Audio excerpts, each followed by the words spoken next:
How's it going, everyone?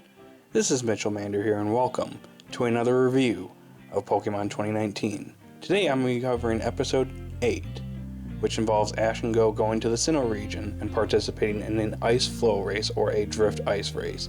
Not really sure what to call this race, as the subs have a different name for it and Bulbapedia has another name for it. But for the purpose of this video, I'm just going to be calling it the ice flow race. And I'm going to be completely honest, I didn't really like this episode very much at all. There's a few things that were kind of nice here and there, but overall I thought this episode was kind of bad in my opinion. Though it's not the worst episode of all time, it just wasn't a very good episode in my opinion. Anywho, if you like this video and if you like this content, be sure to like and subscribe as I cover the Pokemon 2019 series on a weekly basis or whenever the episodes come out. Anywho, on to the review. Now this episode starts off with Ash and Go at the port at Vermilion City, in which Go catches a Tentacool, though he ends up not catching the Tentacool that he wanted. He wanted a strong Tentacool, but the one that he wanted moved out of the way at the last second and he ended up catching another Tentacool. Regardless, Pipluff shows up at the port, and it looks like it's been swimming for a long time as it's starving and is super skinny. So Ash and Go take this Pipluff back to the Sakuragi lab to feed it, and Kaharu shows up and asks what's going on. They're like, oh hey, we're looking at Pipluff down here, and she's like, what Pipluff? And that's when we realized that the Pipluff took off and is in the other room, swimming in the tub back and forth. And I believe Renji, the one research assistant, comes out and tells everyone to come to the front. And that's when we find out that this Pokemon is actually a missing Pokemon that belongs to Misaki, a girl from the Sinnoh region, in which this Pokemon went missing. And it turns out, yeah, this Pokemon swam from Snowbell City all the way to Vermilion City, so yeah, it must have been swimming for a couple of days. Anywho, that's when Ash and Go decide to take the Pipluff back to Snowbell City to reunite it with its trainer. Though I gotta say, how in the world did Renji know that this missing Pokemon, or this Pipluff, happens to be the missing Pokemon from Sinnoh? Seems a bit convenient that he was able to figure this out very easily. Though it looks like he was right on the money, as this was the missing Pokemon. Anywho, Ash and Go head to the Sinnoh region via boat, and that's when they find out while they're on this boat that there's going to be an ice flow race that's going on very soon. Now as Ash and Go arrive in Snowbell City, Team Rocket has been trailing them, in which they've been following them in their Magikarp submarine, all the way from Kanto. So they're pretty tired, however that won't stop them from trying to capture Pikachu. And as a bonus, they're going to try and capture all the Pokemon in the ice flow race. More on Team Rocket in a little bit. Now the first thing Go does as soon as he arrives in Snowbell City is go off to catch a new Pokemon, in which he catches a Mantike this time. Pretty cool. I guess he's going to catch a new Pokemon every region city he visits, so I guess we should expect this every episode. Anywho, the two boys run into Misaki, and that's when we get to know a little bit more about her and Pipluff. Pipluff doesn't seem very happy to come back.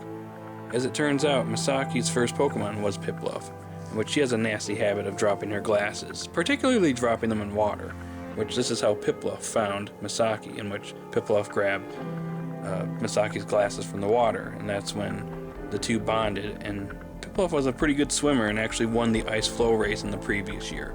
However, a month prior to this, she actually discovered her second Pokemon, which was a Krogunk, which she found this Pokemon in the same exact manner as Pipluff. She dropped her glasses in water, in which Krogunk found it. And it turns out that Krogunk is actually faster than Pipluff, or a better swimmer. This made Pipluff jealous and it took off swimming.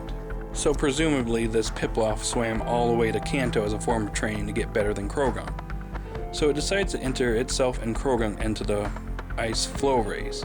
So Ash enters Pikachu for some reason, even though Pikachu lost a swimming race against Popplio in episode 2 of Sun and Moon, so not sure why Ash decided to do that.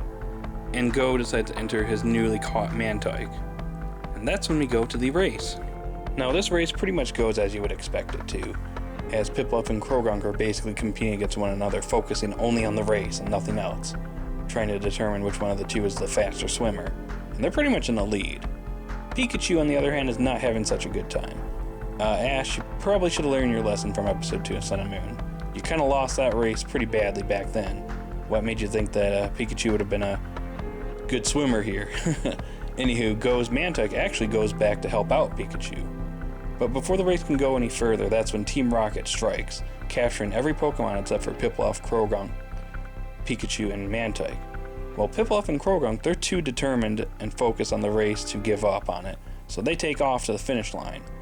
Whereas Ash actually ends up battling Team Rocket pretty much by himself with a little bit of help from Go's Mantike and Scorbunny.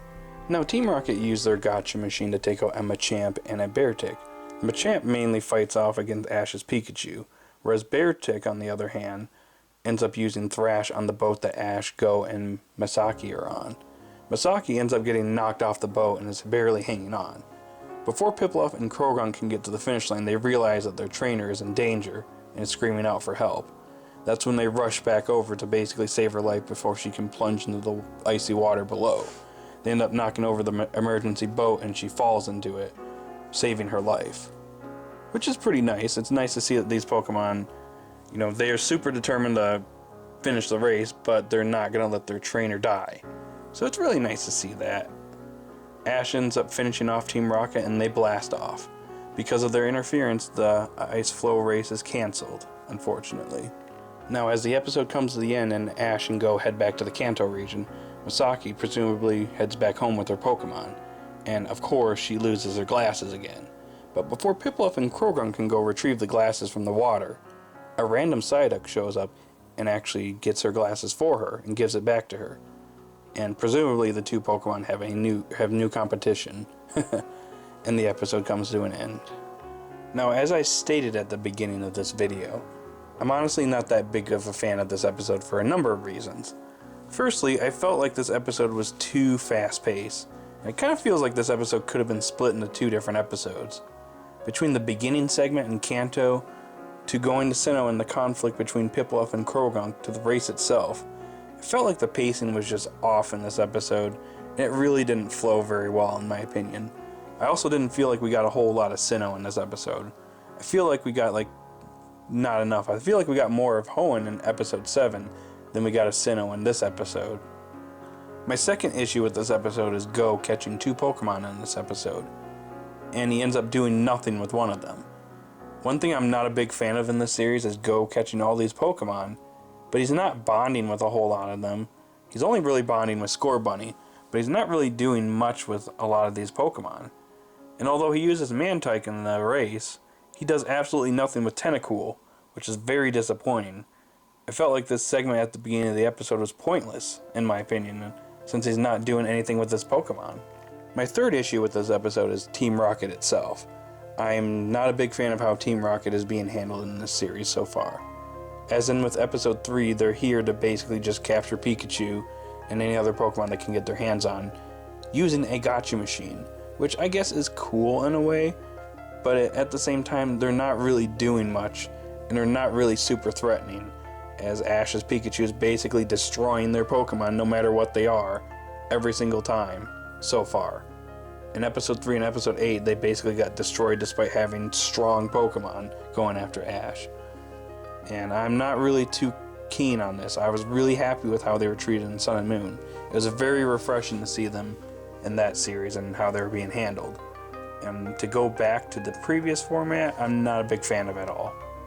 Now, my last issue is more of a nitpick, and it's the Character of the Day format in the Pokemon series returning. If there's one thing that I liked in Sun and Moon is the fact that we had a lot less Characters of the Day. In fact, we barely had any to my knowledge, because a lot of the characters that would normally be Characters of the Day made a lot of regular appearances in Sun and Moon, and it gave more life to the series, in my opinion. And unfortunately, we're not going to see Masaki ever again. Even though I do like her personality and her little gag of her dropping her glasses all the time. I thought that was pretty cute, but unfortunately, we're never going to see her again, unless the series decides to bring her back somehow. But considering she's most likely just a Character of the Day, we're unfortunately never going to see her again. And that's a little disappointing, as she's actually a pretty nice character. So that's all I got for today's episode review. And I'm going to give this episode a 4 out of 10. Now, I know that might tick off a few people, but I gotta be honest with you. I felt like this episode was very generic and very below average, in my opinion.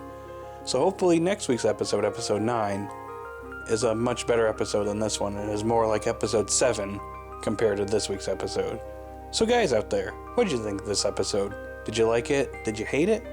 Leave your thoughts in the comment section down below and be sure to like and subscribe. And I will talk to you all later.